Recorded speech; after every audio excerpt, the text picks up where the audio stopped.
கிறிஸ்துவுக்குள் அன்பான தேவனுடைய பிள்ளைகளே, இயேசுவின் நாமத்தில் அன்பின் வாழ்த்துக்கள். இன்று நம்முடைய தியானத்துக்கு ஆதாரமாய் சங்கீதங்களின் புத்தகம் 20:4-5 சொல்லப்பட்டிருக்கிறது. அவர் உமது மனவிருப்பத்தின்படி உமக்கு தந்தருளி உமது ஆலோசனைகள் எல்லாம் நிறைவேற்றுவாராக. நாங்கள் உமது ரட்சிப்பினால் மகிழ்ந்து எங்கள் தேவனுடைய நாமத்தில் கொடியேற்றுவோம். உமது வேண்டுதல்களை எல்லாம் கர்த்தர் நிறைவேற்றுவாராக. ஹல்லேலூயா. நீங்கள் நிறைவேற்றாத வெற்றிகளை கர்த்தர் நிறைவேற்றி முடிப்பார். உங்களால் நிறைவேற்ற முடியாத காரியங்களை கர்த்தர் நிறைவேற்றி கொடுப்பாருங்க. என் அன்பு தேவனுடைய பிள்ளைகளே, தடைப்பட்டிருக்கிற, நிறுத்தப்பட்டிருக்கிற எல்லா தோல்விகளையும் கர்த்தர் ஜெயமாக நிறைவேற்றி முடிப்பார். ஆமென். திருமண தடைகளை கர்த்தர் நீக்கி கர்த்தர் ஜெயமாக செய்து முடிப்பார். வேலையிலே தடைப்பட்டிருக்கிற உங்களுக்கு வர வேண்டிய உயர்வுகளை, மேன்மைகளை, உங்களுக்கு வர வேண்டிய பதவி உயர்வுகளை, ஸ்தானத்தை, சம்பள உயர்வை கர்த்தர் நிறைவேற்றி முடிப்பார். அந்த தடைகளை கர்த்தர் நீக்கி போடுவார். உங்கள் பிசினஸ்ல இருக்கிற தடைகளை கர்த்தர் நீக்கி போட்டு நிறைவேற்ற முடியாத காரியங்களை எல்லாம் உங்கள் பிசினஸ்ல நிறைவேற்றி கர்த்தர் உங்களுக்கு ஜெயமாக உங்களை நடத்துவாருங்க. ஊழியத்தில் நிறைவேற்ற முடியாத தரிசனங்கள், நின்று போன திட்டங்கள், நின்று போன நோக்கங்கள், நின்று போன சபை கட்டுமான பணிகள், கட்ட முடியாத வீடுகளெல்லாம் கர்த்தர் கட்டி முடிப்பாருங்க. கர்த்தர் நிச்சயம் செய்ய வல்லவரா இருக்கிறார். ஹல்லேலூயா. இங்கே சங்கீதம், இந்த 20ஆம் சங்கீதம் பார்த்தீங்கன்னா, தாவீது தன் வாழ்க்கையில தேவன் தனக்கு கொடுத்த வெற்றியை இங்கே எழுதுகிறார். எனக்காக ஒரு வெற்றி கோரி பறக்குகிறது, எனக்காக கர்த்தர் ஒரு ஜெயக்கொடியை நாட்டி இருக்கிறார் என்று சொல்லுகிறார். என் வாழ்க்கையில் இன்றைக்கு தேவனுடைய நாமத்தின் நிமித்தம் வெற்றி கொடி பறந்து கொண்டிருக்கிறது என்று சொல்லுகிறார். எப்படி சொல்லுகிறார் தெரியுமா? ஆபத்து காலத்தில் கர்த்தர் என் ஜெபத்தை கேட்டிருக்கிறார், ஆகினாலே எனக்கு ஜெயக்கொடி பறந்து கொண்டிருக்கிறது. எத்தனை ஆபத்து வந்தது, எத்தனை இடர்கள் வந்தது, எத்தனை எதிரிகள் வந்தார்கள், எத்தனை போராட்டங்கள் வந்தது. ஜீவனை பிடித்து ஓடிக்கொண்டிருந்த தாவீதுங்க, இளைப்பாறுதலை காணாத தாவீது, ஆனால் கர்த்தருக்கு முன்பாக நின்ற தாவீது, ஜெபத்தில் கர்த்தருக்கு முன்பாக நின்ற தாவீதுங்க, ஆபத்து கிட்டி விட்டது, மரண போராட்டம், ஆனால் ஜெயம் ஜெபிக்கிற தாவீதுக்கு கிடைத்தது. அல்லேலூயா. ஜெபிக்கிறவர்கள் ஜெயத்தை பெறுவார்கள். ஜெபிக்கிறவர்கள் நிச்சயம் நன்மையை காண முடியும். ஜெபிக்கிறவர்கள் சமாதானத்தை பார்க்க முடியும். ஜெபிக்கிறவர்கள் நிம்மதியாய் வாழ முடியும். ஜெபிக்கிறவர்கள் எதையும் சாதித்து விடலாங்க. ஜெபிக்கிற மனிதன் சத்துருக்களை மேற்கொள்ளுகிற அதிகாரத்தை கர்த்தர் கொடுப்பார். நீங்கள் ஆபத்தின் நேரத்தில், துன்பத்தின் நேரத்தில், பாடுகளின் நேரத்தில் ஜெபித்து பாருங்கள், கர்த்தர் ஜெயத்தை கொடுப்பாருங்க. பத்திரத்திற்கு கையெழுத்து போடப்பட்டது. தானியேல் மற்றும் பாபிலோன் தேசத்தில் இருக்கிற ஜனங்கள் எல்லாருமே 30 நாள் வரைக்கும் ராஜாவிடத்துல தான் விண்ணப்பம் பண்ணணும். ஆனால் பாருங்க, தானியேல் தினமும் 3 வேளை ஜெபிச்சாருங்க. அவர் ஜெபிக்கிறத விட்டு விடல. ஆகினால் தான் தானியேலின் காரியம் ஜெயமா இருந்ததுங்க. தாவீதின் காரியம் ஜெயமா இருக்க காரணம் என்ன தெரியுமா? சங்கீதம் 138 1-8 வரைக்கும் நீங்க வாசித்து பாருங்க. 57ஆம் சங்கீதத்தை வாசித்து பாருங்க. 31ஆம் சங்கீதத்தை வாசித்து பாருங்க. 51ஆம் சங்கீதத்தை வாசித்து பாருங்க. அவர் எழுதின சங்கீதங்கள் எல்லாமே ஆபத்து நேரங்களிலே தேவனுடைய உதவியை கேட்டு நாடுகிறார். துன்பத்தின் நேரத்தில் ஆண்டவரை என்ன செய்கிறார்? நோக்கி பார்க்கிறார்.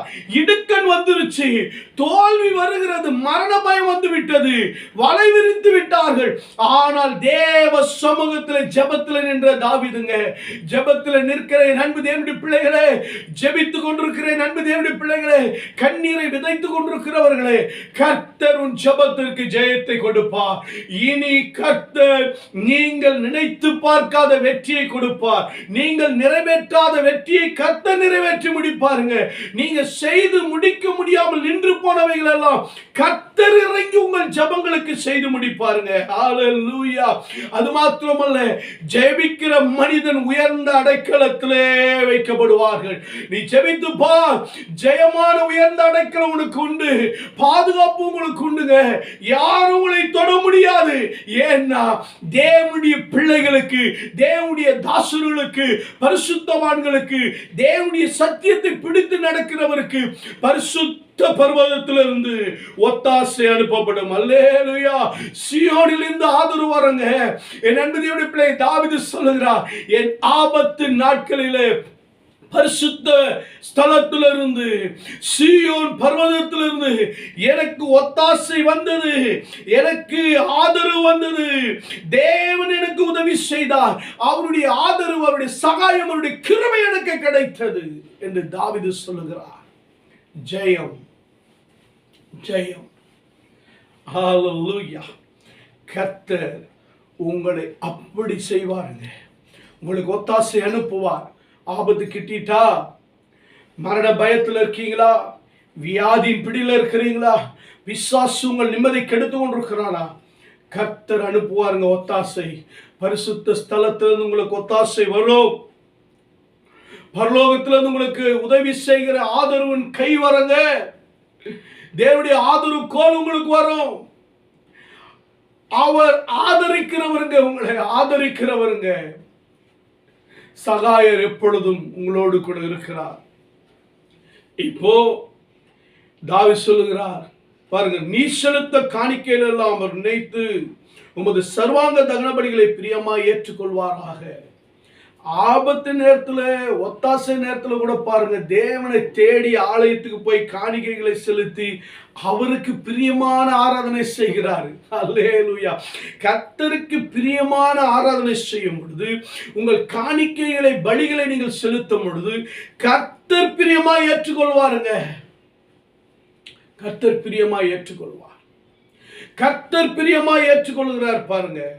இப்போ அவர் ஜெபிக்கிறாரு, தேவனுடைய அடைக்கலத்தை தேடுறாரு, தேவனிடத்தில் ஒத்தாசை கேட்கிறாரு, அவருடைய ஆதரவை கேட்கிறாரு, தேவனிடத்தில் போய் காணிக்கை செலுத்துறாரு, அவருக்கு சர்வாங்க தகன பலிகளை பிரியமாய் ஏற்றுக்கொள்ளும்படி அவரை ஆராதித்து துதித்து தேவ சமூகத்தில் நிற்கிறாருங்க தாவீது. இப்ப தாவீது இப்படி தேவ சமூகத்தில் இருக்கும்போது, கர்த்தரை நம்பி நிற்கும் பொழுது, கர்த்தருக்குள் உறுதியாய் நிற்கும் பொழுது அவருக்கு நடந்த நன்மைகள் என்ன தெரியுமா? இங்க வேதம் சொல்லப்பட்டிருக்கிறது. முதலாவது, தாவீதின் மன விருப்பத்தை கர்த்தர் வெற்றியாய் நடத்துகிறாருங்க. ஆமென். தாவீது வாழ்க்கையில கர்த்தர் கொடுத்த வெற்றி இங்க சொல்லப்பட்டிருக்கிறது.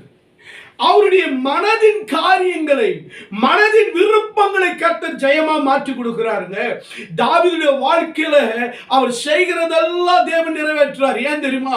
தேவனுடைய இதயத்துக்கு ஏற்றார் போல நடந்த தாவீது, தேவனுடைய விருப்பத்தை நிறைவேற்றின தாவீது, தேவனுடைய சித்தத்தை நிறைவேற்றின தாவீதுங்க. ஆகினாலே தான் தாவீதுவினுடைய மன விருப்பத்தை, தாவீதுடைய காரியங்கள் எல்லாம் கர்த்தர் நிறைவேற்றுகிறார். பாருங்க, ஒருவேளை இது அவருடைய மனதின் விருப்பமா இருக்கலாம், ஆனால் அது தேவனுடைய சித்தமாக தேவனுக்குள்ளே இசைந்து இருப்பதாக இங்கே கருதப்படுகிறது. அப்ப தேவனுடைய சித்தத்தில் இணைந்து அவருடைய சத்தத்தை கேட்டு நடக்கும் பொழுது அங்கே தாவீதுடைய விருப்பம் தேவனுடைய சித்தத்துக்கு ஏற்ற போல கர்த்தர் செய்து தருகிறார். நம்முடைய மாம்ச விருப்பத்தை, நம்முடைய மாம்சத்தின் ஆசைகளை, நம்முடைய மாம்ச விருப்பங்களை, உலக ஆசைகளை நாம் விரும்பினால் அது தேவன் அதை நிறைவேற்ற மாட்டாருங்க, அது நடக்காது. இன்னொன்னு சொல்றேன், உங்க மன விருப்பத்தின்படி அவர் கொடுத்துருவாருங்க, நீங்க கேட்கறதெல்லாம் கொடுத்துருவார். பட் ஆனா அது தேவனுடைய சித்தமா இல்லையா, உங்களுக்கு நிச்சயமா காயம் உண்டாகும், பாதிப்புகள் உண்டாகும், அபாயங்கள் உண்டாகும், பிரச்சனைகள் உண்டாகும் நிச்சயமா. அப்போ நீங்கள் விரும்புகிற காரியம் கர்த்தருக்கு பிரியமா இருக்குதா, விருப்பமா இருக்குதா, இது தேவ சித்தமா, தேவனுக்கு விரும்புகிறாரன்றதை பார்க்கணும். தாவீதுக்கு சும்மா கர்த்தர் எடுத்து கொடுத்துடல எதையும். சங்கீதம் 37:4 பார்த்து வருஷம் பாருங்க. கர்த்தரிடத்தில் மனமகிழ்ச்சியா இரு, அவர் இருதயத்தின் வேண்டுதலை உனக்கு நிறைவேற்றுவார். கர்த்தரிடத்துல மனமகிழ்ச்சியா இருக்கிறாருங்க. தேவனுடைய ஆலயத்துக்கு போவன்னு சொல்ல மனமகிழ்ச்சி, சர்வாங்க தனபலி செலுத்துகிறதுல மனமகிழ்ச்சி, காணிக்கை செலுத்துகிறதுல மனமகிழ்ச்சி, கர்த்தருக்காய் தன் வாழ்க்கையை அர்ப்பணிக்கிறதுல மனமகிழ்ச்சி, தேவனுடைய சித்தத்தை செய்வதில மனமகிழ்ச்சி. ஆகினால தான் தாவீதின் வேண்டுதல்களை கர்த்தர் நிறைவேற்றுறாரு. கர்த்தர் தாவீதுக்காக யாவும் செய்து முடிக்கிறாருங்க. ஜெபத்தை கேட்கிறவர் தாவீது நெருக்கத்திலிருந்து கர்த்தர் நீக்கி விசாலத்தில் கொண்டு போய் வைக்கிறாரு. உபத்திரத்தில் இருக்கிற தாவீதை ஆண்டவர் விடுதலையாக்கி உயர்ந்த இடத்துல வைக்கிறாருங்க. ஆமென். சங்கீதம் 21:2 கூட பாருங்க. அவருடைய மனவிருப்பத்தின்படி நீர் அவருக்கு தந்தருளி அவருடைய உதடுகளின் விண்ணப்பத்தை தள்ளாதிருக்கிறீர். கர்த்தர் தாவீதுடைய விண்ணப்பத்தை கர்த்தர் தள்ளலங்க. தாவீதுடைய விண்ணப்பத்தை அவர் தள்ளாம அவர் என்ன கேட்கிறாரோ உத்தம ஆசீர்வாதத்தோடு கர்த்தர் அவருக்கு எதிர்கொண்டு வந்து அவர் மீது பொற்கிரீடத்தை வைத்து அவரை ஆசீர்வதிக்கிறார். ஆமென். காரணம் என்ன தெரியுமா? சங்கீதம் 145:19 அவர் தமக்கு பயந்தவருடைய விருப்பத்தின்படி செய்து அவர்கள் கூப்பிடுதலை கேட்டு அவர்களை ரட்சிக்கிறார். கர்த்தருக்கு பயப்படுகிற மனசு இருக்கா? கர்த்தருக்கு கீழ்ப்படுகிற மனசு இருக்கா? கர்த்தருடைய வார்த்தையை ஏற்றுக்கொள்கிறதுக்கு மனசு இருக்கா? கர்த்தருக்காய் பரிசுத்தமாய் வாழ்கிறதுக்கு மனசு இருக்கா? கர்த்தருடைய சத்தியத்தின்படி நடப்பேன்கிற மனசு இருக்கா? யாவரோடு அன்பாய் சமாதானமா இருக்கணும்னு மனசு இருக்கா? மற்றவர்களை ஆசீர்வதிக்கணும்னு உனக்கு மனசு இருக்கா? நீங்க தாங்க வெற்றி பெறுவீங்க. உங்க மனசு கர்த்தரோட இணைந்து இருக்குன்னா, மன்னிக்கிற இருதயம் உங்களுக்கு இருக்குன்னா, மற்றவர்களுக்கு உதவி செய்கிற இருதயம் உங்களுக்கு இருக்குன்னா, மக்களை தூக்கி எடுக்கிற இருதயம் உங்களுக்கு இருக்குன்னா, தாவீதை போல இயேசு கிறிஸ்துக்கு முன்மாதிரியா இருக்கிறாருங்க தாவீது. ஏன்னா அவரை கொலை செய்த வருகிறவர்களே மன்னிக்கிற ஒரு இருதயம். ஆகினால்தான் கர்த்தர் மன விருப்பத்தை நிறைவேற்றுகிறார். அவர் ஒரு இடத்துல விழுந்து போயிடுறாருங்க. பெர்சபால் விஷயத்துல ஆண்டவர் கேட்கிறாரு, நீ இதை விட எவ்வளவு கேட்டாலும் நான் செஞ்சிருப்பேன்ப்பா. நீயே ஒரு ஏழைய உன் தோழனுடைய மனைவி எடுத்துக்கிட்ட, இதை விட நான் எவ்வளவு கேட்டாலும் செஞ்சிருப்பேனே. பாருங்க, ஒரு பாவத்தின் காரியம் ஆண்டவர் அவனுக்கு சொல்ற காரியம் பாருங்க. நீ என்ன கேட்டாலும் நான் செஞ்சிருப்பேன் உனக்கு, ஆனா நீயே எப்படி பண்ணிட்டீங்க நீங்க. அப்ப நம்ம தவறு பாருங்க. தேவன் நமக்கு செய்ய வேண்டிய மன விருப்பம் கூட நின்று போயிருது. ஆனால் நாம் கர்த்தருக்குள்ள பரிசுத்தமா வாழ்ந்து பாருங்க. பரிசுத்த ஸ்தலத்திலிருந்து ஒத்தாசை ஜெயமாய் வரங்க, ஆதரவு ஜெயமா வரங்க, நன்மை ஜெயமா வரங்க, கிருபை ஜெயமா வரங்க. கர்த்தர் செய்ய வல்லவரா இருக்கிறார். இரண்டாவது தாவீதுடைய வாழ்க்கையில் கர்த்தர் செய்தது தெரியுமா? கர்த்தர் உமது ஆலோசனைகள் எல்லாம் நிறைவேற்றுவாராக. ஆலோசனைகளை கர்த்தர் ஜெயமா நிறைவேற்றி இருக்கிறாருங்க. 2 சாமுவேல் 16-17 வாசித்து பாருங்க. தாவீதுடைய மகன் அப்சலோம் அவருக்கு விரோதமாக எழும்புகிறார். அவருக்கு ஆலோசகரா அகிதோபில் நிற்கிறார். அகிதோபில் பார்த்தீங்கன்னா தாவீது கூட ஆலோசகரா இருந்தாருங்க. அது தேவ வாக்கு போல இருந்தது. ஆனா இப்போ அவர் என்ன செஞ்சிட்டாரு? தாவீது மகன் அப்சலோமோட சேர்ந்துட்டு தாவீதுக்கு விரோதமா ஆலோசனை சொல்லி தாவீதுடைய ராஜ்யத்தை பிடிச்சிட்டாங்க. தாவீதுடைய ராஜ்யத்தை பிடிச்சிட்டாரு. தாவீதுடைய ராஜ்யத்துல பாவம் செயல்பட ஆரம்பிச்சிருச்சு. நாற்றமாய் போகிறது. தாவீது தேசத்தை விட்டு ஓடிட்டாருங்க. அழுதுட்டே போறார். தேசம் அப்சலோம் கையிலே, அகிதோபில் ஆலோசனை கையிலே சிக்கிவிட்டது. ஆனால் கர்த்தர் செய்தது என்ன தெரியுமா? கர்த்தருடைய ஆலோசனை கேட்டாருங்க. சங்கீதம் 16 சொல்லப்பட்டிருக்கு பாருங்க. எனக்கு ஆலோசனை தந்த கர்த்தரை துதிப்பேன், ராக்காலங்களிலும் என் உள்ளந்திரியங்கள் என்னை உணர்த்தும். கர்த்தரை எப்பொழுதும் எனக்கு முன்பாக வைத்திருக்கிறேன். கர்த்தர் அவருக்கு ஆலோசனை கொடுக்கிறாருங்க. ஊசாய் அனுப்புறாரு. அங்க ஊசாய் போனதும் அங்க அகிதோபிலுடைய ஆலோசனை கர்த்தர் அபத்தமாக்குறார். அதனால கர்த்தர் காரியத்தை அங்க செயல்படுத்தினார். இங்கே அகிதோபில் ஆலோசனை செயல்படலன்னு சொன்னதும், அப்சலோம் ஏத்துக்கொள்ளலன்னு சொன்னதும், அவர் போய் வீட்டுக்காரத்தை சரி பண்ணிட்டு அவர் செத்து போனாருங்க நாண்டு கொண்டு. ஏன்னா இது தேவன் கிரியை செய்ய ஆரம்பிச்சுட்டாரு. தாவீது கர்த்தருடைய ஆலோசனை நிற்கிறாரு. துன்மார்க்கருடைய ஆலோசனை வேணான்றாரு, பாவிகளுடைய ஆலோசனை வேணான்றாரு, பரியாசக்கார ஆலோசனை வேணாம். ஆலோசனை கர்த்தருடைய வார்த்தையில இருக்கு. கர்த்தருடைய வார்த்தையில பிரியமா இருக்கிற மனுஷங்கிட்ட தாங்க கர்த்தருடைய வார்த்தையினுடைய ஆலோசனை இருக்குங்க.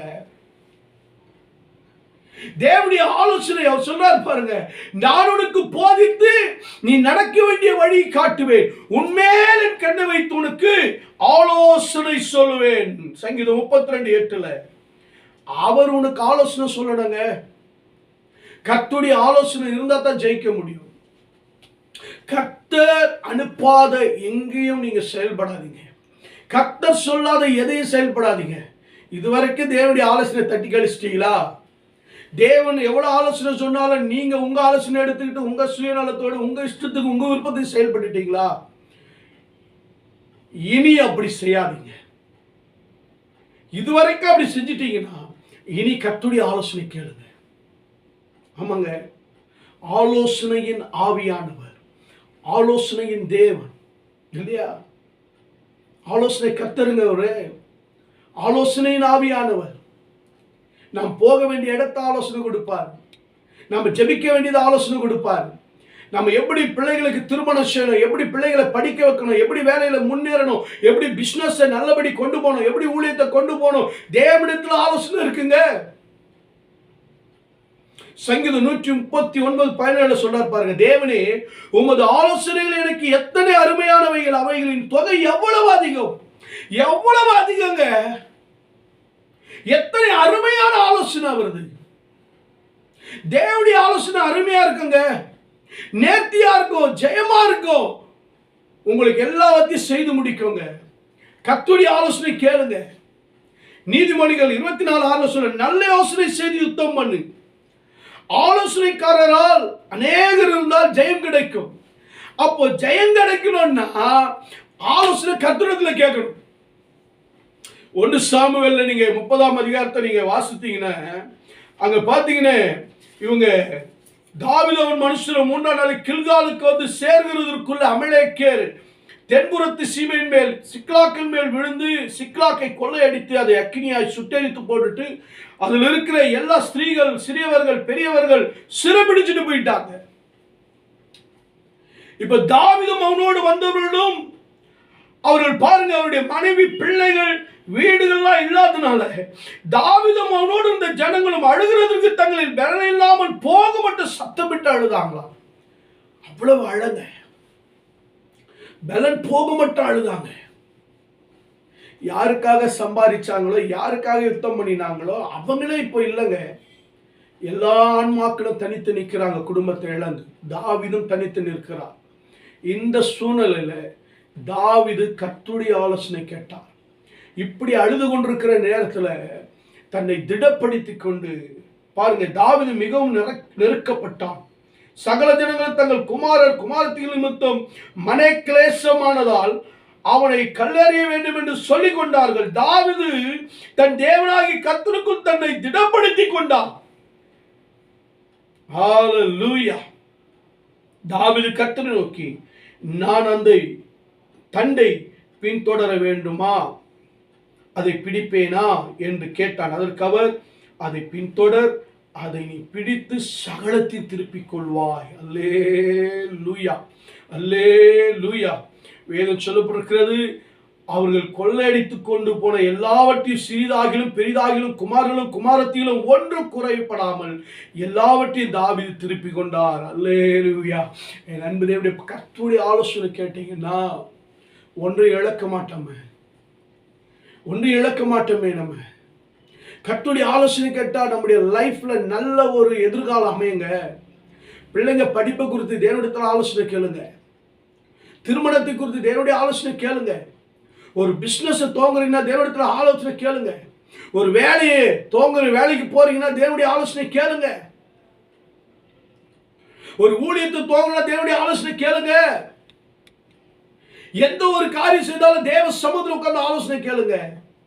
உலக ஆலோசனை வேண்டாம், பிசாசின் ஆலோசனை வேண்டாம், துன்மார்க்குடைய ஆலோசனை வேண்டாம், பாவியுடைய ஆலோசனை வேண்டாம், ரட்சிக்கப்படாதவருடைய ஆலோசனை வேணாங்க. தேவனுடைய ஆலோசனை கேளுங்க. அது அருமையானது, அது ஜெயம் கொடுக்கக்கூடியது. அது எத்தனை நித்திய காலமாக உங்களுக்கு கூட இருக்கும். உங்களுக்கு ஆலோசனை கொடுக்கிற ஆவியானவர் உங்களோடு கூட இருக்கிறாருங்க. ஆலோசனையின் ஆவியானவர். நாம் எப்படி ஜெபிக்கணும், எப்படி பேசணும், எப்படி நடந்திருக்கணும், ஆவியானவர் உங்களுக்கு ஆலோசனை கொடுப்பார். அப்ப தேவ சமூகத்தில் ஆலோசனை கேளுங்க. இங்க தாவீது சொல்றாரு, என் ஆலோசனைகளை கூட கர்த்தர் ஜெயமாய் மாற்றுகிறார். தாவீது ராஜ்யத்துல செய்த ஆலோசனை எல்லாம் ஜெயமா நின்றுச்சுங்க. இன்று வரைக்கும் பற்றி எரிந்து கொண்டிருக்கிறது அவருடைய விளக்கு. ஒருவரும் அணைக்க முடியவில்லை, ஒருவரால் அணைக்க முடியலங்க. தாவீதுனுடைய விளக்கு எரிய காரணம் தேவ சமூகத்தில் அவர் கேட்ட ஆலோசனைகள். மூன்றாவது, கர்த்தர் தாவீதின் வேண்டுதல்கள் எல்லாம் கர்த்தர் நிறைவேற்றினார். அல்லேலூயா, ஹல்லேலூயா. வேண்டுதல் எல்லாம் கர்த்தர் நிறைவேற்றாங்க. எதிரிகள் வந்துட்டாங்க, குதிரை ராணுவம் வந்துருச்சு. தன்னை குறித்து, ராணுவத்தை குறித்து, குதிரைகளை குறித்து மேன்மை பாராட்டுகிறவன் நின்றுகிட்டு இருக்கிறான். ஆபத்து வந்துருச்சு. கர்த்தரை நோக்கி இவர் கூப்பிடுறாரு, வேண்டுதல் செய்யறாரு. இப்ப ஆண்டவருடைய பதில் என்ன தெரியுமா? கர்த்தர் தாம் அபிஷேகம் பண்ணினவரை ரட்சிக்கிறாருங்க. அவருடைய வலதுகரம் ரட்சிக்கிறது, வல்லமை காண்பிக்கிறதுங்க. பரிசுத்த வானத்திலிருந்து கர்த்தர் தாவீதுடைய ஜெபத்தை கேட்கிறார், விண்ணப்பத்தை கேட்கிறார், வேண்டுதலை கேட்கிறாருங்க. யாரெல்லாம் ரதங்களை குறித்து, குதிரைகளை குறித்தோ, பணத்தை குறித்தோ, தன் பலத்தை குறித்து மேன்மை பாராட்டினார்களோ அவர்கள் எல்லாம் முறிந்து விழுந்தார்கள். அல்லேலூயா, முறிந்து விழுந்தார்கள்.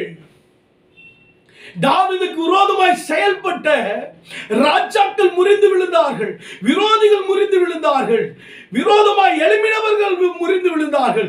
தாவீதுக்கு விரோதமாய் ஆலோசனை செய்தவர்கள், தாவீதுக்கு விரோதமாய் பேசினவர்கள், தாவீதுக்கு விரோதமாய் செயல்பட்டவர்கள் முறிந்து விழுந்தாங்க. தாவீது ராஜ்யத்துக்கு விரோதமாய் ஒருவனும் செயல்பட முடியல. அந்த அளவுக்கு கர்த்தர் தாவீதின் வேண்டுதல்களை, ஜெபங்களை கேட்டு ஒவ்வொரு நாளும் தாவீதை ஜெயமாய் சக்சஸா நடத்தி இருக்காங்க கர்த்தர். தாவீதுக்கு எத்தனை பாதுகாப்பு தெரியுமா? சொல்ல பாருங்க, நாங்களும் ரட்சிப்பினால் மகிழ்ந்திருக்கிறோம். என் ஜெபம் வீணா போலப்பா, உங்களுடைய ரட்சிப்பு எங்களை ரட்சித்து விடுதலையாக்கி எங்களை மகிழ்ச்சியாய் மாற்றி இருக்கிறது. ஹல்லேலூயா. இரண்டாவது, நாங்கள் யுத்த காலத்தில் போகிறோம், உம்முடைய நாமத்தினாலே போகிறோம், உம்முடைய நாமத்தை சொல்லி நிற்கிறோம், உம்முடைய நாமத்தினாலே கல்லேறுகிறோம். கோலியாத் விழுகிறான், பெலிஸ்தியன் விழுகிறான், மீதியானியர் விழுகிறான், அமலேக்கின் விழுகிறான். எனக்கு விரோதமாய் ஒருவனும் நிற்க முடியவில்லை. காரணம், கர்த்தர் எங்கள் ஜெய கொடியை நாட்டுகிறார். உம்முடைய நாமத்தினாலே நாங்கள் கொடியேற்றுகிறோம். யெகோவா நீசி எங்களோடு இருக்கிறீரப்பா.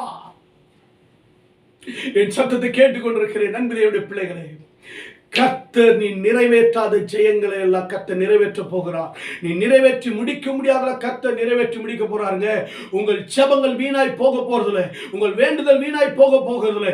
இன்றைக்கு நீங்க ஜெயம் பெற போறீங்க. என்ன தெரியுமா? உங்கள் வியாதியின் மீது ஜெயத்தை பெற போறீங்க, உங்க பலவீனத்தின் மீது ஜெயத்தை பெற போறீங்க, உங்களுடைய சரீரத்தை வாட்டுகிற பொல்லாத சத்துடைய கிரியின் மீது ஜெயம் பெற போறீங்க, உங்க பிசினஸ்ல நீங்க கண்ட தோல்வி மீது ஜெயத்தை காண போறீங்க, வறுமை மீது ஜெயத்தை காண போறீங்க, போராட்டங்கள் மீது ஜெயத்தை காண போறீங்க. Yes, thank you Jesus. வேலையில தடையா இருக்கிற எல்லா சத்துருக்கள் மீது நீங்கள் ஜெயத்தை காண போறீங்க, ஊழியத்தில் ஜெயத்தை காண போறீங்க. சபை எழுப்பி பிரகாசிக்கப்பட போகிறது. என் அன்பு தேவனுடைய பிள்ளைகளே, உங்களுடைய பிள்ளைகள் எதிர்காலம் சிறப்பாய் ஜெயமாய் எழும்ப போகிறது. தாவீது கர்த்தர் மன விருப்பத்தின்படி நடந்து கொண்டபடினாலே கர்த்தர் தாவீதின் மன விருப்பத்தை நிறைவேற்றினார். தாவீது கர்த்தருடைய ஆலோசனை கேட்டபடினாலே கர்த்தர் தாவீது கேட்ட ஆலோசனை கர்த்தர் நிறைவேற்றினார். கர்த்தருக்கு பிரியமான ஜெபம் வேண்டுதலை செய்தபடினாலே, ஆராதனை செய்தபடினாலே, அவரை நோக்கி கூப்பிட்டபடினாலே அவருக்காக கர்த்தர் ஒரு பேனரை, அவருக்காக ஒரு கொடியை, அவருக்காக ஒரு ஜெயத்தை யெகோவா நீசி அவரோடு கூட இருந்து ஜெயத்தை கட்டளையிட்டாருங்க. நீங்க என்ன செய்ய போறீங்க? இனி உங்கள் மன விருப்பம் தேவனோடு இணைந்து கொள்ளட்டும். நீங்கள் கேட்கிற ஆலோசனை தேவனிடத்தில் கேளுங்க. உங்கள் ஜெபம், உங்கள் முழங்கால்கள் தேவனுக்கு முன்பாக நீட்டப்படட்டும். அப்படி நீங்கள் நிற்பீர்களானால் உங்களுடைய காரியங்கள் எல்லாம் கர்த்தர் ஜெயமாக நிறைவேற்றி முடிப்பார். அல்லேலூயா, அல்லேலூயா. பிலிப்பியர் 4:6 சொல்லப்பட்டிருக்கிறது, நீங்கள் ஒன்றுக்கும் கவலைப்படாமல் எல்லாவற்றை குறித்து உங்கள் விண்ணப்பங்களை ஸ்தோத்திரத்துக்குரிய ஜபத்தினாலும் வேண்டுதலினாலும் தேவனுக்கு தெரியப்படுத்துங்கள். அப்பொழுது எல்லா புத்திக்கும் மேலான தேவ சமாதானம் உங்கள் இருதயத்திலே ஆளக்கடுவது. ஆமென். நல்லவனே, எல்லா புத்திக்கும் மேலான தேவ சமாதானம் உங்கள் இருதயங்களும் உங்கள் சிந்தனைகளை கிறிஸ்து இயேசுக்குள் காத்துக்கொள்ளுங்க. நீங்க ஜெயிச்சிருவீங்க. உங்க கவலைகளை, உங்கள் போராட்டங்களை ஜெயிச்சிருவீங்க, துக்கங்களை ஜெயிச்சிருவீங்க. காரணம் எல்லாவற்றையும் கர்த்தருடைய பாதத்தில் வச்சிருங்க. கர்த்தருடைய பாதத்தில் வச்சிருங்க. இயேசு கிறிஸ்து கல்வாரி சிலுவைக்கு போகிறதற்கு முன்பாக தேவனுடைய பாதத்தில் வைத்தார். தேவனுடைய பாதத்தில் வைக்கப்பட்டாங்க. உரத்த சத்தத்தோடு அவர் பலவீனப்படும். அவர் பலவீனத்தோடு இருக்கும். அவர் மாம்சத்தில் இருந்த நாட்களில் தம்மை மரணத்திலிருந்து ரட்சிக்க வல்லமையுள்ளவரை நோக்கி பலத்த சத்தத்தோடு கண்ணீரோடு விண்ணப்பம் பண்ணி வேண்டுதல் செய்து தமக்குண்டான பயபக்தி நிமித்தம் கேட்கப்பட்டதுங்க. அவர் பலவீனத்தோடு இருந்தார். பலவீனத்தோடு இருக்கிறவர்கள் இருக்கிற இயேசு கிறிஸ்து பலனாய் நிற்கிற சிலுவை சுமக்க வேண்டும். பலனாய் நிற்கிற பாவ பாரத்தை சுமக்க வேண்டும். பலனாய் நிற்கிற சாபத்தை சுமக்க வேண்டும். பலனாய் நிற்கிற பிசாசின் கிரியைகளை, கண்ணீரை, போராட்டங்களை, வியாதியை சுமக்க வேண்டும். ஆனால் இங்கே பலவீனமான இயேசு கிறிஸ்து, சோதிக்கப்பட்ட இயேசு கிறிஸ்து கண்ணீரோடு விண்ணப்பத்தோடு வேண்டுதல் செய்தாருங்க. இயேசு கிறிஸ்து வெற்றி பெற்றாருங்க. இயேசு வெற்றி சிறந்தவராய் ஊரோடு எழும்பினார். இன்னைக்கு உன் வாழ்க்கையில உன் கண்ணீரை துடைத்து, உன் வேதனைகளை நீக்கி, உன் மனப்போராட்டங்களை நீக்கி, பண நெருக்கடிகளை நீக்கி, உனக்கு வருகிற எல்லா கஷ்டங்களை நீக்கி என் இயேசு வெற்றியை கொடுப்பாருங்க. சங்கீதம் 20 சொல்லப்படுவது போல ஆபத்து காலத்தில் கர்த்தரை நோக்கி கூப்பிடுங்க, நோக்கி கூப்பிடுங்க. ஒத்தாசை பரலோகத்திலிருந்து வர்றங்க. கர்த்தருடைய சமூகத்தை பிடிச்சு கொள்ளுங்க. காணிக்கைகளை கொண்டு போய் செலுத்துங்க. தேவனை ஆராதிக்கிறதுல மகிழ்ச்சியா இருங்க. எந்த சூழ்நிலை ஆண்டோடைய பாதத்தை பிடிச்சு கொள்ளுங்க. எத்தனை குதிரை வந்தாலும், எத்தனை எதிரி வந்தாலும், எத்தனை போராட்டங்கள் வந்தாலும், எத்தனை பேர் உனக்கு விரோதமாய் வந்தாலும் தேவன் எனக்கா யுத்தம் பண்ணுவார், எனக்கு ஜெயத்தை கொடுப்பார் என்று சொல்கிற நம்பிக்கையோடு இயேசுவை நீங்க பிடிச்சு நின்னு பாருங்க. பவுல் நின்னாருங்க. ஆங்கிலம் தான் வெற்றி சிறக்க பண்ணினார். ஆனா பவுலுக்கு ஜெயம் போராட்டங்கள, பாடுகள ஜெயத்தை பார்த்தாருங்க. ஊழியத்துல ஜெயத்தை பார்த்தார். தன் வாழ்க்கையில ஜெயத்தை பார்த்தார் பவுல். உங்களுடைய வாழ்க்கையில நீங்க ஜெயத்தை பார்ப்பீங்க. கர்த்தர் பெரிய காரியங்களை செய்வார். நீங்கள் நிறைவேற்ற முடியாத வெற்றிகளை கர்த்தர் நிறைவேற்றி முடிப்பார். நீங்கள் செய்து முடிக்க முடியாத காரியங்களை கர்த்தர் ஜெயமாய் செய்து முடிப்பாருங்க. நீங்க செயல்படுத்த முடியாமல் நின்று போனவைகளை மறுபடி கர்த்தர் ஆரம்பித்து கர்த்தர் உங்களுக்கு ஜெயமாய் மாற்றி கொடுப்பாருங்க. இப்பொழுது நின்று போன எல்லா தடைப்பட்டிருக்கிற எல்லாவற்றின் மீதும் கர்த்தர் ஒரு பெரிய ஜெயத்தை கொடுப்பார். பரலோக பிதாவே, அன்பின் தகப்பனே, வானத்துக்கு பூமிக்கு தேவனாகிய கர்த்தாவே, என் சத்தத்தை கேட்டுக்கொண்டிருக்கிற ஒவ்வொருடைய வாழ்க்கையிலும் ஜெயம் உண்டாகட்டும், மகிமை உண்டாகட்டும், மேன்மை உண்டாகட்டும். ஆபத்து காலத்தில் நோக்கி கூப்பிட்டு கொண்டிருக்கிறார்களே, வியாதி நேரத்தில், கடன் பிரச்சனை நேரத்தில், போராட்டங்கள் நேரங்களில், கண்ணீரின் நேரங்களில், ஆண்டவரே அப்பா, பிள்ளைகளுக்காக, குடும்பத்திற்காக, தொழிலுக்காக, ஊழியங்களுக்காக, ஆத்துமாக்களுக்காக யாரெல்லாம் ஜெபிக்கிறார்களோ, இந்த ஆண்டவரே செய்தி கேட்டுக்கொண்டிருக்கிறார்களோ, அவருடைய வாழ்க்கையில் அற்புதமாய் நீர் செயல்படுவீராக. அற்புதத்தை நிகழ்த்தி காட்டுவீராக.